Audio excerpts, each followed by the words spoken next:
Welcome to the 5th episode of Inflect. I'm Michael Daehne, the founder and CEO of FlexPoint Consulting, and on today's show we have Gloria Chan Packer, founder and principal advisor at Recalibrate, a leading workplace mental wellness provider based in Austin and serving organizations around the globe. Gloria is a dear friend of mine and someone who mentored me early in my consulting career and remains a role model and inspiration for me as a successful business owner. I hope you enjoy our discussion. Hey, Gloria, I want to start with you and your big inflection point. So I'd love it if you tell our listeners a little bit more about your transition from consulting to Recalibrate. Thank you for the lovely introduction, and many of the feelings are mutual. As Michael had mentioned, we used to work together at our former consulting firm, and that's where I began my career for almost a decade. I was in management consulting, working in various roles from analyst to consultant to project manager to engagement manager, and really enjoyed my career.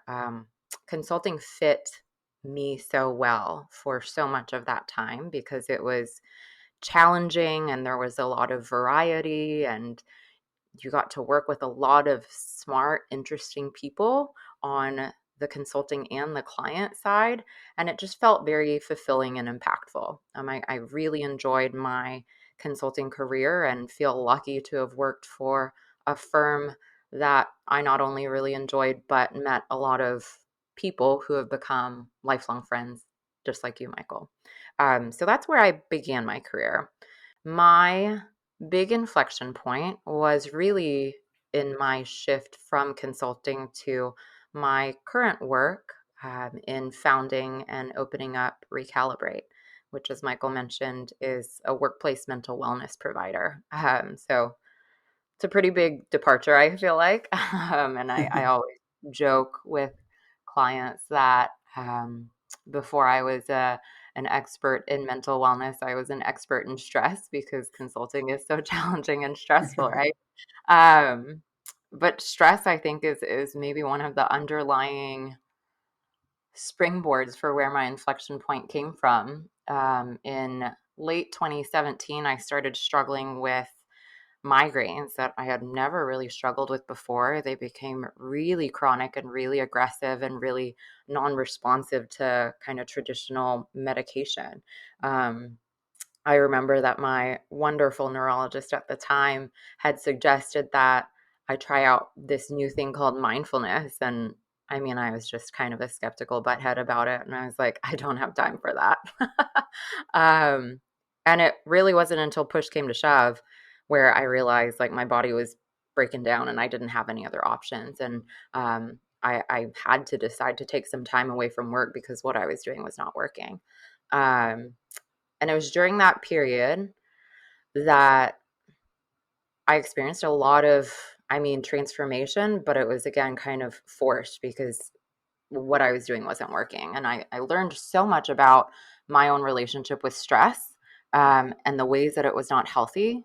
But I also learned just so much more about the science behind everyday mental health experiences that we share, from stress to anxiety to pressure to perform to perfectionism, and just felt so strongly that so many of my peers, the high achievers and busy professionals, could benefit from this knowledge because we lived and to a certain extent still live in a culture where I think we wear busy like it's a badge of honor and then stigmatize slowing down and taking care of ourselves. And it was this unsustainable model that I had burnt out on many times and watched my peers do the same. And I just felt like we could do a lot better when it came to mental wellness. And so that's where Recalibrate was really born, was a desire to fill the gap with more science-backed and relatable and approachable mental wellness education so that busy professionals could sustain themselves better. What's interesting in the inflection point is that the change was a lot around the industry, of course, but kind of like core business and organizational skill sets weren't exactly the same, but I, again, credit consulting being such a valuable and varied tool set, because I think being a business owner, especially trying to establish a business in this industry of workplace mental health, which back in 2018, almost 5 years ago, didn't really exist. And so a lot of the skills I had, I really credit to that.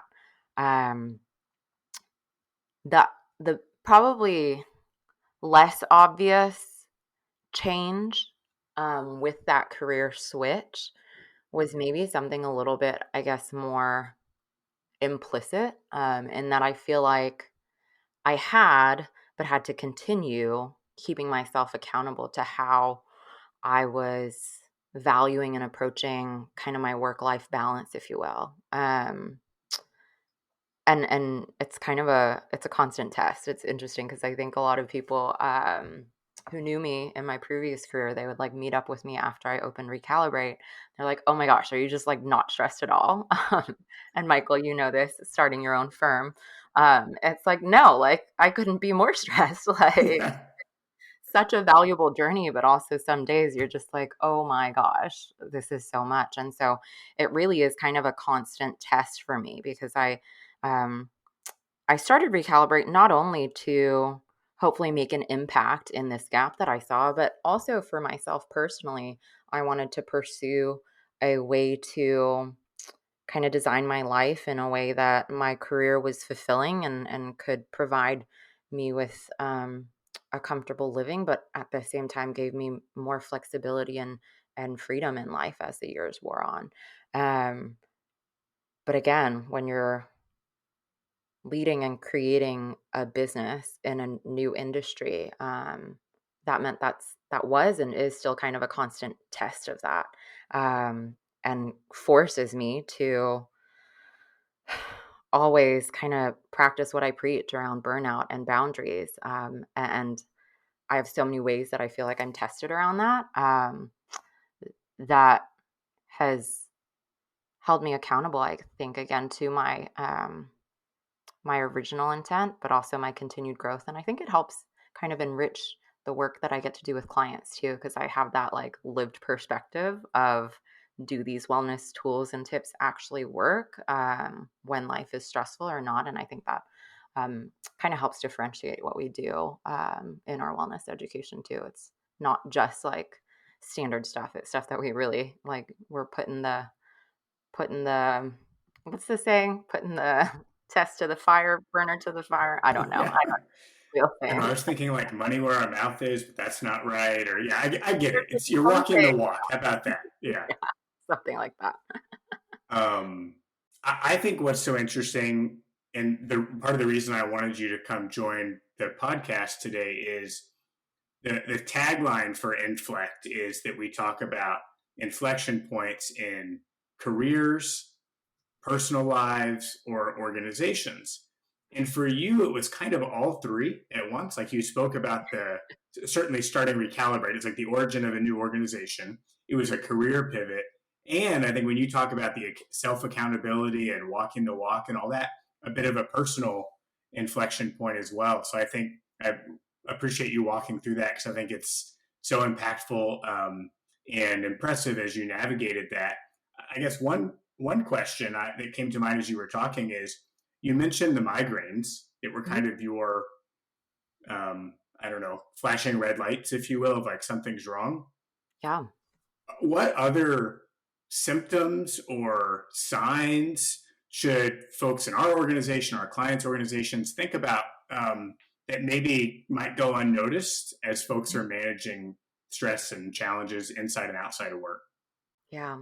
Um, a lot are really kind of just within us, if you will, on just like how our body physically is. Um, Noticing just how your muscles feel. If your shoulders feel like they're tensed up all the way to your ears, a general rule of thumb is that the more tense our body is, the more we might be in some kind of that fight or flight stress mode, right? The more we are emotionally impatient or reactive is another one, because again, in fight or flight, we are biochemically tuned to be more defensive and reactive because that very instinctual brain says, oh, we're in danger, which means that our emotional spectrum needs to narrow into defensiveness, which is why a lot of times when you're stressed or burnt out, you end up having much more intense reactions than maybe you normally would, and you get annoyed by so much more. Having trouble focusing and feeling like you're really getting into the flow of thinking is another one too, because again, our brain kind of alters in fight or flight and is more easily distracted. Because again, in that like danger mode, our brain wants to pay more attention to like the loudest noise or the thing that's moving the fastest, which is why when we're stressed, we can feel a little bit more absent-minded or easily distracted. And then kind of just feeling off is another big one. I know that that's not very quantitative, but is a pretty tangible one if you really sit with that. I think all of us know when we feel normal-ish versus when we feel just off. And that I think normally happens when our reality of our day to day has fallen so out of balance with what our values and priorities are. And that's, I think, a really like common underlying source of burnout, where maybe we're just in a very different season of life and our body's telling us like, hey, something's not really aligning here. Like one of the best examples I have is one that I have lived through very recently, in that I just had our first child. Our son is 8 months old now, but um, as I was preparing to have him,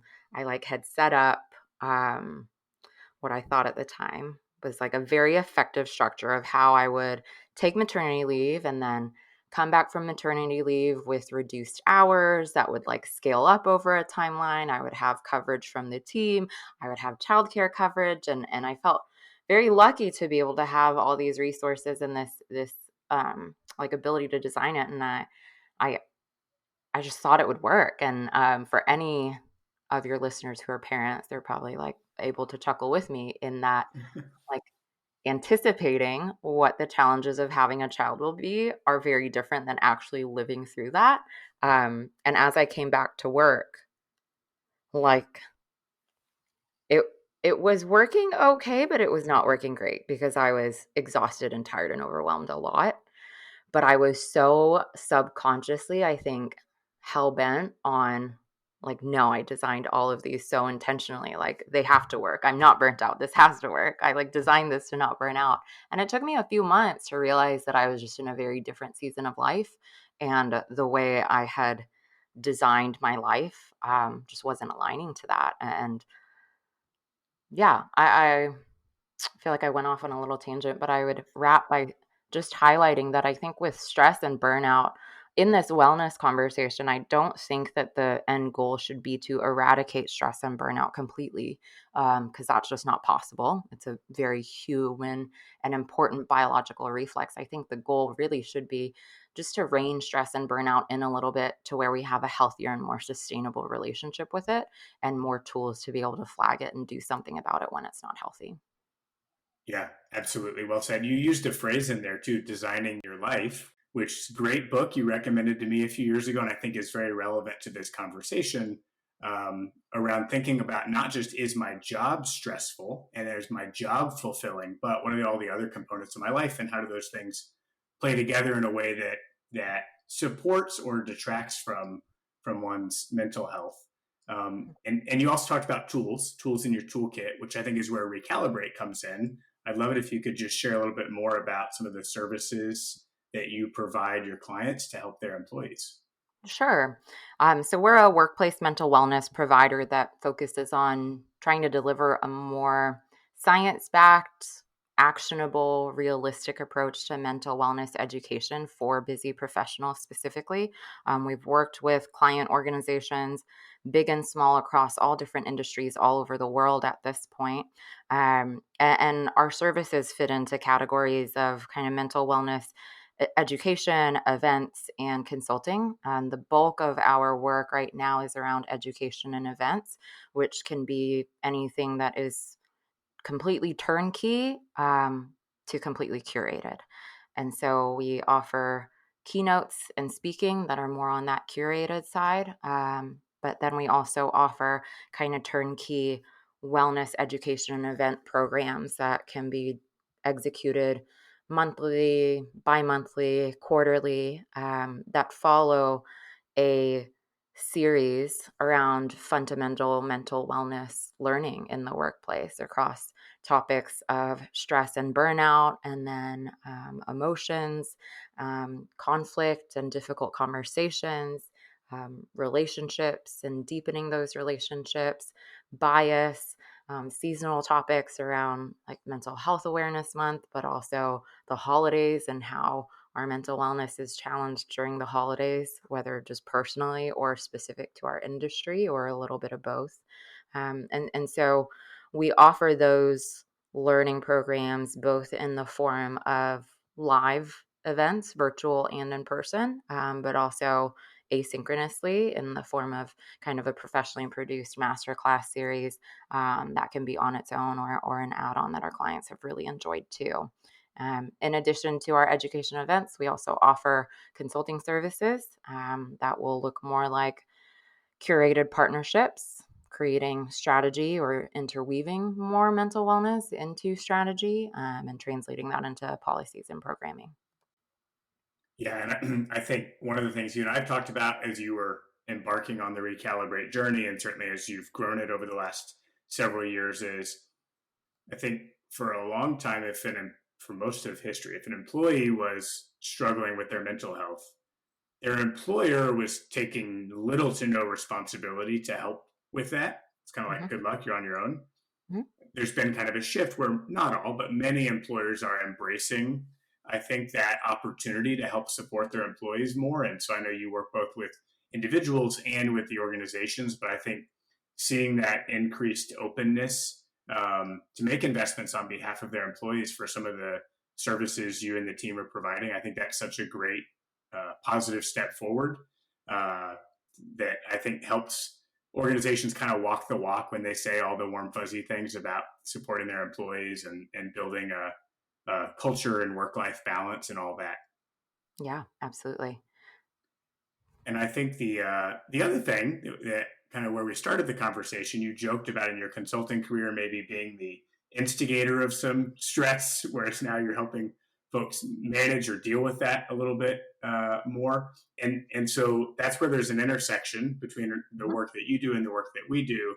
So much of our work with clients is bringing about big change Yeah. and transforming organizations and changing the tools and tech that folks are using and all that stuff that increases stress and anxiety. And so I'd love it if you could share a few tips about for organizations or individuals navigating big transformative change, how to navigate that.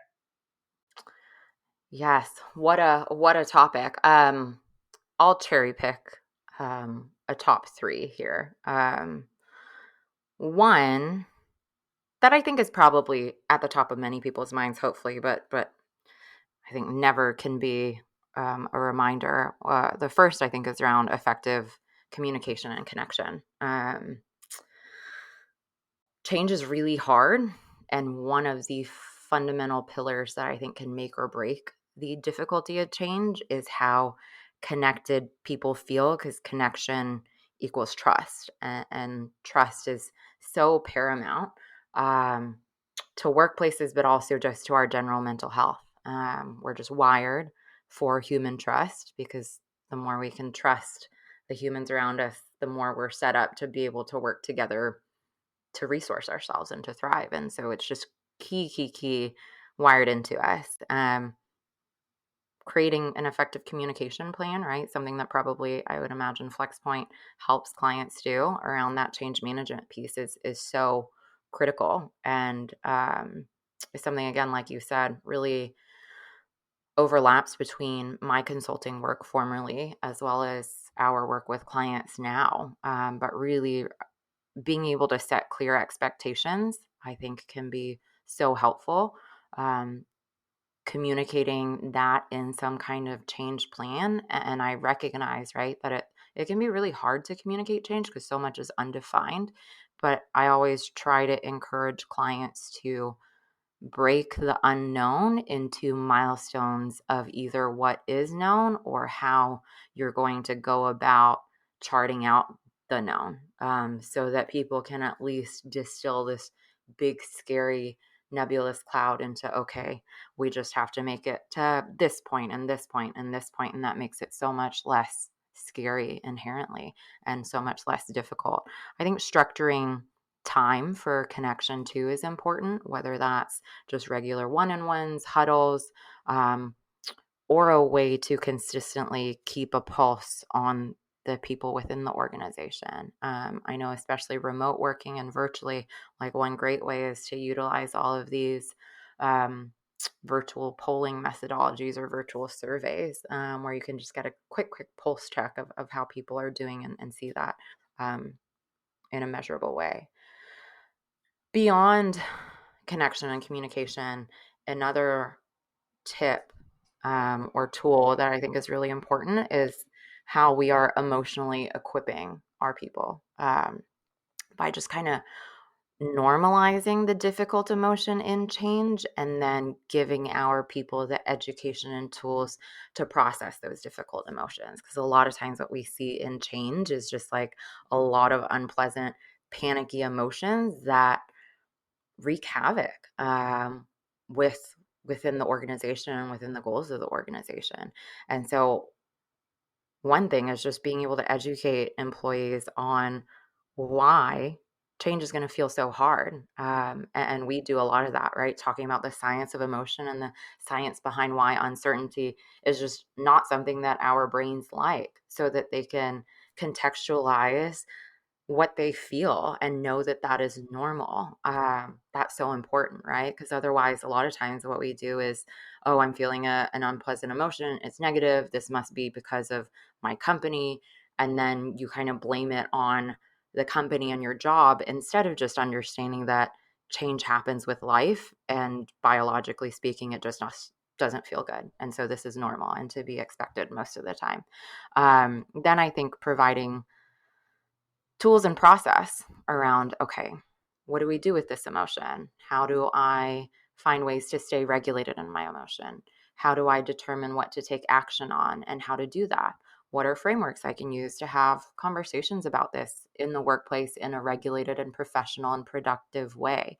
Um, those are our structures and processes and tools that I think are really important. I know that we like kind of all maybe grew up in a work culture where like emotions are meant to be checked at the door. And although I understand where that standard came from, I think we're realizing that it's outdated.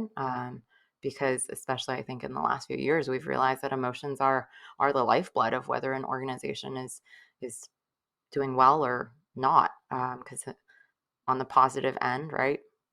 When our employees feel like they have meaning and connection and belonging at work, organizations thrive. But if they feel like they can't trust people, if they feel not valued, if they feel betrayed, like organizations do not work well. And so um, I think the key is to ensure that we can use our emotions as a tool, versus try to like completely suppress emotions or like have a fire hose of unregulated emotion. It's really around regulation and tools. Um, last area, third area, I would say is the most important for working through change, is equipping our leaders.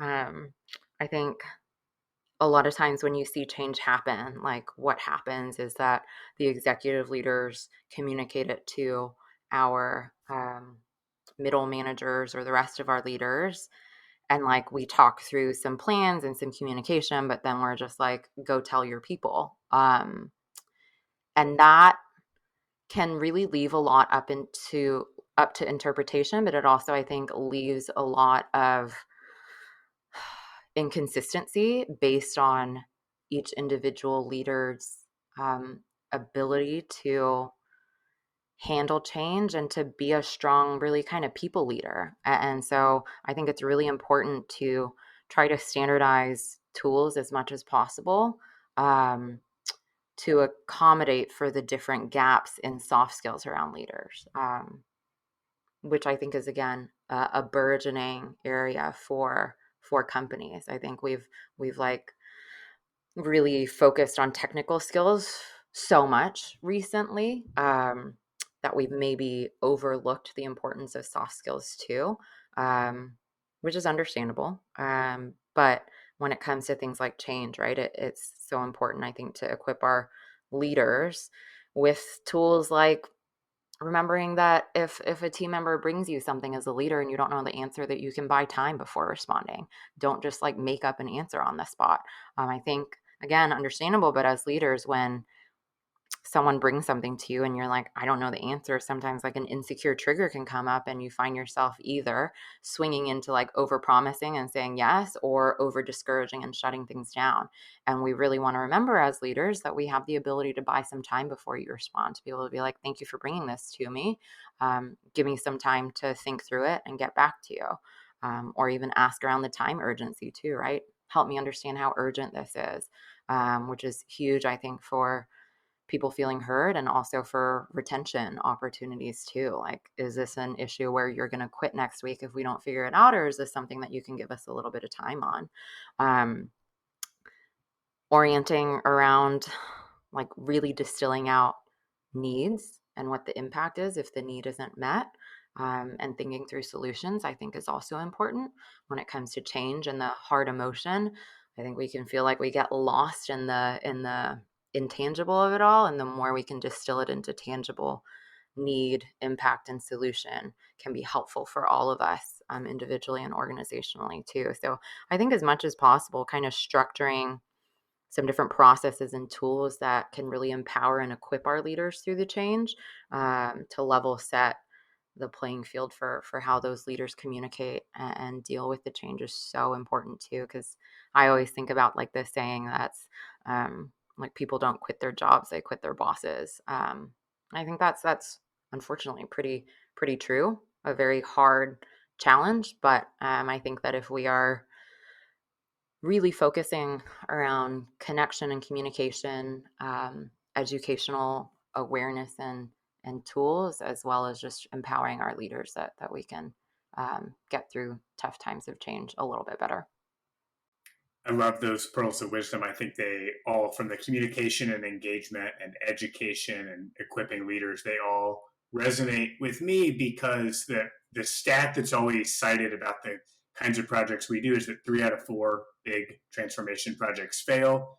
And there's such a tendency to think, well, it's because the technology didn't work. It's rarely that. It's almost always all the soft tissue stuff, people and Yeah. process stuff. And so I think, one of my takeaways is kind of aligned with our DNA as an organization, is all the things you're talking about are tools and tips and frameworks that we should be helping our clients work through at the front end of big transformation. So they're being intentional about the communication, equipping their leaders, and all those things, because that really is what makes or breaks a lot of the big projects, and in a way that retains employees and helps the organization thrive. So I'm so grateful you took the time, especially right in the middle of Mental Health Awareness Month, to chat with me and share some of your personal story and your wisdom. I know it will be very useful and valuable for our listeners. So thank you so much. Thank you for having me, and thank you for all the great work that you and your team do.